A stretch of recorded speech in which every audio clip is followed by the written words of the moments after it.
नमस्कार मित्रों। मैं एक बार फिर से एक नया वीडियो बना रहा हूं और मेरा विषय वही है जो मैंने पहले जिस पे बात की थी, यानी बहुचर्चित आईआईटी वाले बाबा, आईआईटी बॉम्बे वाले बाबा अभय सिंह जी। उनके बारे में तो चर्चाएं समाप्ति नहीं हो रही हैं और वो एक नंबर वन जो है वो बाबा इस समय आज के युग में बन चुके हैं। और उनकी तारीफ के पुल बांधे जा रहे हैं। बहुत लोग उन्हें बहुत ही सच्चा इंसान और बहुत ही एक योग्य साधु मान रहे हैं, और कुछ लोग उनका विरोध भी कर रहे हैं, लेकिन ऐसे लोगों की संख्या कम है। और जब उनका विरोध होता भी है तो इंटरनेट पे अगर आप देखें तो कमेंट सेक्शन में आप देखेंगे कि अधिकतर लोग जो है वो उनके पक्ष में ही कमेंट्स डालते हैं। तो आज मैं एक विषय पे बात करने जा रहा हूँ। जबकि उन्होंने ये कहा कि अ, उन्होंने कंपैरिजन किया कि मेरे पिता जो है वो हिरण्यकश्यप के समान राक्षसी प्रवृत्ति के हैं और मैं प्रहलाद के समान हूँ, और मैं जो हूँ वो धर्म के रास्ते पे चलने वाला व्यक्ति हूँ। मैंने यही बात अपने बेटे को एक बार बताई। मेरा बेटा जो स्वयं एक इंजीनियरिंग का स्टूडेंट है, वो एग्जाम में बिजी होने के कारण उसने आईआईटीएन बाबा के विषय में ज्यादा नहीं पढ़ा था। तो जब मैंने उसको ये बात बताई, और चूंकि वो धर्म और अध्यात्म की चीजें पढ़ता रहता है और उसे काफी जानकारी है जो कि मुझे नहीं है, तो उसने कहा कि असल में बात ऐसी हुई थी कि जब हिरण्यकश्यप को नरसिंह अवतार मार रहे थे या मारने के प्रयास, मतलब जब उन्होंने मारना उसको शुरू किया, जब उसका वध करना शुरू किया, उस समय प्रहलाद ने अपने पिता के लिए प्रार्थना की कि नरसिंह अवतार से कहा कि मेरे पिता अज्ञानी हैं, उनको अहंकार है, आप उनको माफ कर दीजिए, आप उनको माफ कर दीजिए।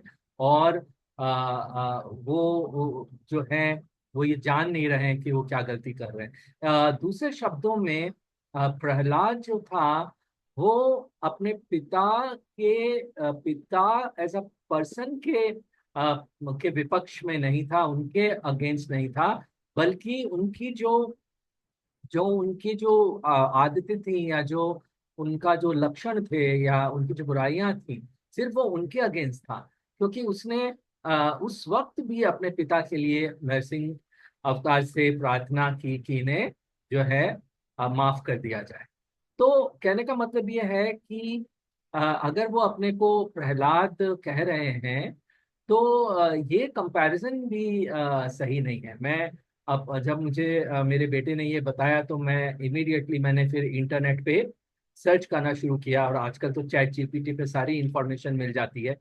तो मैंने इसके इस तथ्यों की पुष्टि करने की कोशिश की कि ये सही है भी कि नहीं, और मैंने ये पुष्टि की कि हाँ ऐसा हुआ है। ऐसा जो विवरण है वो हमारे वेदों पुराणों में मिलता है। अगर कोई चाहे तो वो स्वयं से भी इसको जो है वो इंटरनेट पे या दूसरे सोर्सेज से जा करके कंफर्म कर सकता है। और मैंने ये वीडियो इसलिए बनाया क्योंकि ये बात मुझे और किसी वीडियो में या और किसी पत्रकार या जर्नलिस्ट या और किसी कमेंट्स में देखने को नहीं मिली, जो कि बड़ी अच्छी इंफॉर्मेशन मुझे लगी। और मैंने सोचा कि मुझे आपके साथ इस बात को जरूर शेयर करना चाहिए।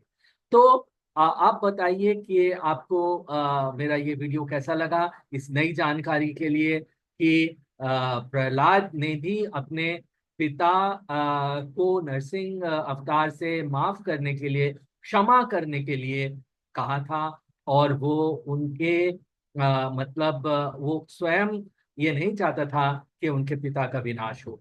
तो प्लीज आप इस विवरण को आपने सुना होगा, आप चाहें तो इसे स्वयं इंटरनेट पे या दूसरे सोर्सेस पे जा करके कंफर्म कर सकते हैं जो मैं कह रहा हूँ वो सही है या नहीं। और फिर आप जरूर इस पे कमेंट कीजिए और इसको लाइक और शेयर करिए। और मैं चाहता हूँ कि आ, मैं आईआईटी वाले बाबा के विरुद्ध नहीं हूँ। वो ज्ञानी पुरुष है और वो पढ़े लिखे हैं और सभी लोग कह रहे हैं कि वो समाज के लिए बहुत अच्छा करेंगे। तो मैं इससे असहमत नहीं हूँ। लेकिन फिर भी ये बात जो मेरे सामने आई, जो कि मेरे लिए नई थी और मैंने इसको पहले किसी वीडियो में नहीं देखा था, इसलिए मैंने सोचा मैं ये आपके साथ शेयर करूं। धन्यवाद। Thank you very much for watching.